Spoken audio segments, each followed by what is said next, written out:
और अब आपको बताएं कि कराची में खवातीन की खुद मुख्तारी की एक और शानदार मिसाल सामने आई है। एक खातून ने अपनी मेहनत, जुनून और अज़्म से एक मुनफरिद रेस्टोरेंट खोला है जो ना सिर्फ जायकेदार खानों का मरकज है बल्कि खवातीन के लिए एक मिसाल भी है। तफसीलात जानेंगे दुआ गफार की रिपोर्ट में।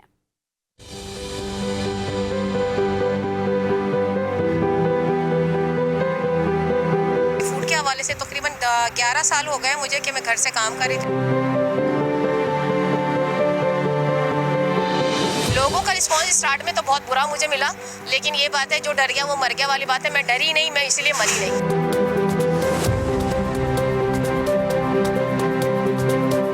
कोविड आया था तो उसमें हमारा काम बहुत अच्छा चला था। वो चीज़ एक मेरे माइंड में थी कि जब हम कोविड में बैठ के घर से बहुत अच्छा काम कर सकते हैं तो क्यों ना हम इस वक्त मार्केट में निकलें और रोड पे कोई एक शॉप लेते हैं। वो लोग ही नहीं जो सिर्फ हमें ऑनलाइन देखते हैं, वो हमारा फूड परचेज करें या खाएं या उसको ट्राई करें, वो लोग भी करें जो हमें नहीं देखते और वाकई मार्केट से यहाँ से हमारे पास से परचेज करें और हमारा फूड ट्राई करें।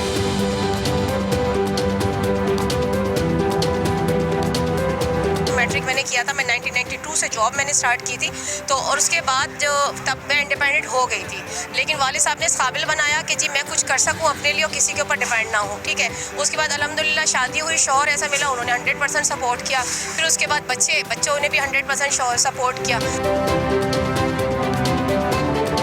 आपके पास कोई भी हुनर है, आप उसको ज़रूर अवेल करें। लोगों के कंधे पे चढ़ के ना कि उनका ये क्या कहेंगे वो क्या कहेंगे, इसके कहने से कुछ नहीं होता। आप ये सोचें आप क्या चाह रही है, पहले अपने दिल से फैसला करें, फिर अपने दिमाग से फैसला करें और वो करें जो आप चाहती हैं। कौन क्या कह रहा है सिर्फ यहाँ से सुनो, यहाँ से निकालो, वो करें जो आप चाहती हैं और मैं भी वही कर रही हूँ।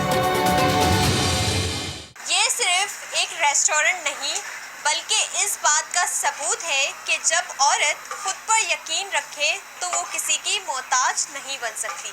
कैमरामैन हमजा शेख के साथ दुआ गफ्फार, 5 न्यूज़, कराची।